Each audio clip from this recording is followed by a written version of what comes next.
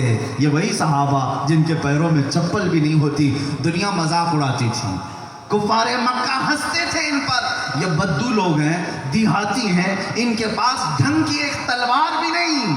ارے صحابہ کے پاس تلواریں بھی ایسی تھی جس سے سبزی بھی نہیں کٹتی تھی، لیکن بات کرتے تھے قیصر و کسریٰ کو دھول چٹانے کی، قیصر و کسریٰ کو خم کرنے کی بات کرتے تھے.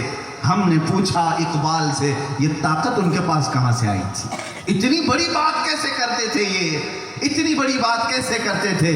تو اقبال نے کہا، اسی سے تو سارا یورپ آج بھی پریشان ہے، اسی سے تو آج بھی پورا امریکہ پریشان ہے کہ یہ گھاٹیوں میں رہنے والے، پہاڑیوں میں رہنے والے جوان کرتا پیجامہ لنگی پہننے والے اور بڑے بڑے سپر پاوروں سے ٹکراتے کیسے ہیں، یہ طاقتوں سے مقابلہ کر کیسے لیتے ہیں، بات کیسے کرتے ہیں؟ تو اسی سے پورا یورپ آج بھی پریشان ہے. اور یورپ کیا کہتا ہے سنو، اقبال کہتا ہے، یورپ یہ کہتا ہے، یہ فاقہ کش موت سے ڈرتا نہیں ذرا، روح محمدی اس کے بدن سے نکال دو، روح محمدی اس کے بدن سے نکال دو. اور دے کے عرب کو عجم کے تخیلات، اسلام کو حجاز و یمن سے نکال دو. اور افغان کی غیرت کا ہے یہ علاج، ملا کو کوہ دمن سے نکال دو. یہ اقبال نے کہا تھا. یورپ یہ کہتا ہے کہ اگر یہ آج بڑی بات کرتے ہیں تو صرف اس لیے کہ ان کے سینوں میں روح محمدی ہے، مصطفیٰ کریم صلی اللہ علیہ وسلم کی محبت ہے، اور اسی محبت کے سہارے یہ بڑی بڑی چٹانوں سے ٹکراتے ہیں. اور ان کے پاس بظاہر کوئی طاقت و قوت نہیں، لیکن دولت عشق مصطفیٰ اتنی بڑی طاقت ہے جس کی کوئی بولی دنیا لگا ہی نہیں سکتی. اے کلکتہ کے غیور جوانوں، اے اس ویسٹ بنگال کے رہنے والے مسلمانوں، کبھی اس بات کا خوف نہیں کرنا کہ آج ہم مائنارٹی میں ہیں، اقلیت میں ہیں، حکومت تخت تاج ہمارے پاس نہیں، سارے اسلحے ساری تنظیمیں ان کے پاس ہیں، ہمارے پاس کچھ نہیں. کبھی ایسی باتیں بھول کر بھی نہ کرو، اس لیے کہ وہ لوگ یہ کہیں جن کے پاس کوئی دولت ہی نہیں. ہم تو الحمدللہ فخر سے کہتے ہیں ساری دنیا تمہارے پاس ہوگی، مدینے کا تاجدار ہمارے پاس ہے، وہ سپہ سالار اعظم ہمارے ساتھ ہے. اور جب یہ یقین ہمارے ساتھ ہو جائے گا کہ ہمارا رسول پاک صلی اللہ علیہ وسلم سے رشتہ ہے، تو پھر دیکھیں آپ کو کوئی روک بھی نہیں سکے گا، آپ کو کوئی ٹوک بھی نہیں سکے گا. ہاں بظاہر یہ تکلیف لا سکتے ہیں. میں پہلے سے کہا کرتا ہوں، یہ ہماری جو کھلی ہوئی آواز ہے، آج سے نہیں ہے، برسوں سے ہم اسی طرح بولتے آ رہے ہیں. اور ایک دن یہ ہماری آواز کو دبانے کے لیے یا تو ہمیں جیل کی سلاخوں پہ ڈالیں گے یا پھانسی کے پھندے پر چڑھانے کی کوشش کریں گے. اس سے زیادہ کیا کر سکیں گے؟ موت کی سزا سنائیں گے. میرے عزیزوں، اسی دن کے انتظار میں تو ہم روزانہ راتیں کاٹ رہے ہیں، روزانہ راتیں کاٹ رہے ہیں. کب وہ رات آئے گی جب تم ہمیں حق بولنے کی پاداش میں سزائے موت دو گے، ادھر ہم پھندا چوم رہے ہوں اور ادھر چہرے مصطفیٰ دے. اس لیے کہ ہمارا یقین ہے جن کے ہم ثنا خواہ ہیں وہ بھی تو وہاں ہوں گے. سبحان اللہ. یا زندہ باد زندہ باد. اگر تم رسول پاک صلی اللہ تعالیٰ علیہ وسلم کے لیے ایک زخم بھی کھاتے ہو اے مسلمانوں، یہ ایک بات یاد رکھ لینا، اللہ تعالیٰ اس کو رائیگاں جانے نہیں دے گا، اسے ضائع ہونے نہیں دے گا. وہ اپنی شان کے مطابق تمہیں وہ اجر بھی عطا کرے گا، وہ مقام بھی عطا کرے گا. تمہیں معلوم ہے مکہ والوں نے بلال حبشی کے ساتھ کیا نہیں کیا. اوباشوں کے ہاتھ میں رسی باندھ کر کے بلال کو دے دیا جاتا اور وہ پورے بازار میں کھینچتے رہتے تھے حضرت بلال کو، سڑکوں پر ننگی پیٹھ سے کھینچتے تھے، گرم ریت میں سلا کر سینے پر سل رکھ دیتے. یہاں تک کہ روایتیں یہ بھی بتاتی ہیں کوئلے دہکا کر کے انگارے ان کی پیٹھ پر رکھے جاتے اور ان کی پیٹھ کی چربی گل جاتی اور جسم سے گوشت نکلنے لگ جاتا تھا. پھر وہ ہوا دے کر کے انگارے بھڑکاتے تھے. کس جرم میں بلال کو یہ سزا دی جا رہی تھی؟ مجھے بتاؤ. اس حبشہ کے غلام بلال حبشی رضی اللہ تعالیٰ عنہ ایمان لانے کے بعد کیا کیا تکلیفیں نہیں اٹھائے. ان سے ظالموں نے کہا چھوڑ دے اپنے رب کو اور چھوڑ دے اپنے محمد کو، پھر ہم تجھ سے یہ ساری سزائیں معاف کر کے تجھے انعام و اکرام سے نوازیں گے.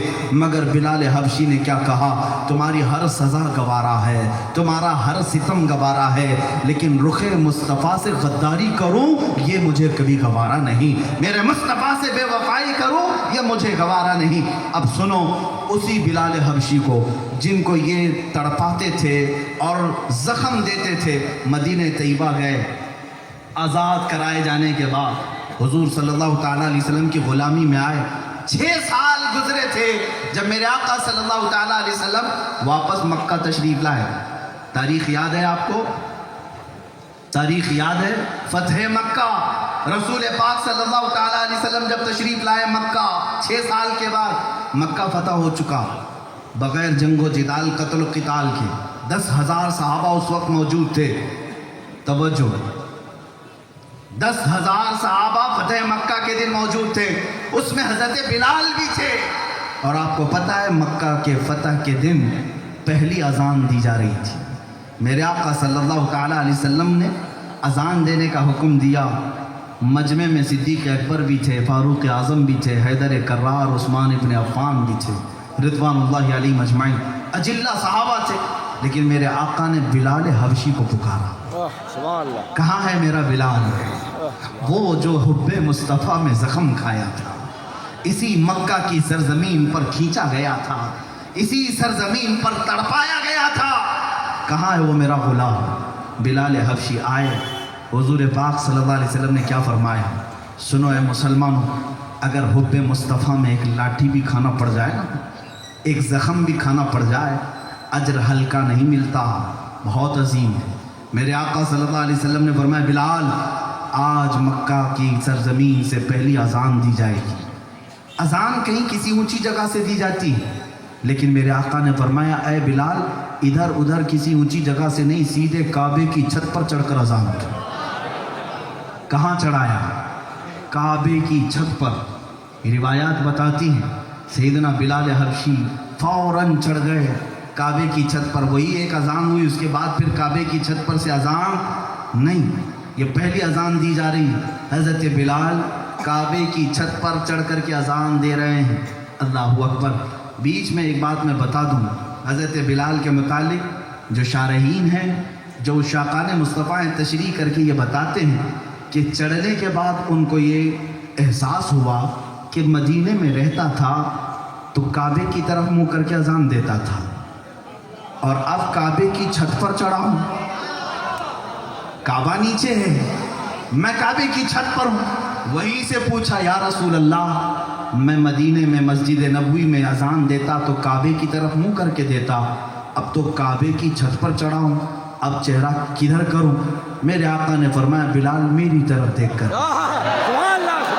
اسی کو تو بریلی کے امام نے کہا تھا حاجیو آؤ شہنشاہ کا روزہ دیکھو. کعبہ تو دیکھ چکے، کعبے کا کعبہ تو دیکھ چکے، کعبے کا